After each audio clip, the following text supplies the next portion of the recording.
સ્થાનિક સ્વરાજ્યની ચૂંટણીનું મતદાન પૂર્ણ થયું છે, ત્યારે આવતીકાલે એટલે કે 28મીએ મતગણતરી થશે, જેને લઈ ગાંધી એન્જિનિયરિંગ કોલેજ ખાતે તમામ વોર્ડના ઈવીએમ મશીન સ્ટ્રોંગ રૂમમાં મૂકી દેવાયા છે.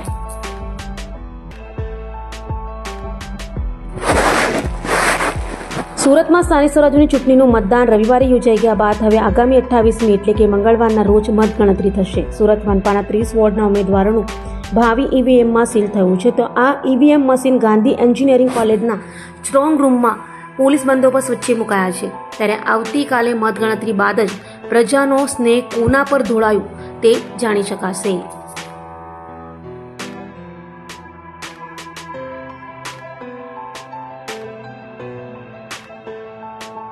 ગઈકાલે સુરત મહાનગરપાલિકા અને જિલ્લા પંચાયત તાલુકા પંચાયતની જે ચૂંટણી યોજાઈ હતી એની મતોની મતગણતરી આવતીકાલે સુરત મહાનગરપાલિકાની મતગણતરી SS Gandhi college engineering college ખાતે આવતીકાલે યોજનાર છે.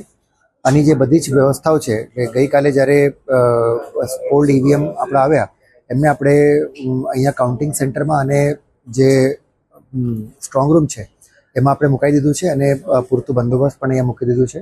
એની જે બીજી વ્યવસ્થાઓ છે ગરમીને જોઈને જે પીવાના પાણીની વ્યવસ્થાઓ છે, એસી કુલર કે જ્યાં પંખાની વ્યવસ્થા કરવાની છે એ બધી વ્યવસ્થાઓ અને બાકી બીજી આનુષંગિક વ્યવસ્થાઓ જે છે સ્ટાફની તાલીમથી લઈને બધી વ્યવસ્થાઓ કરી લીધું છે.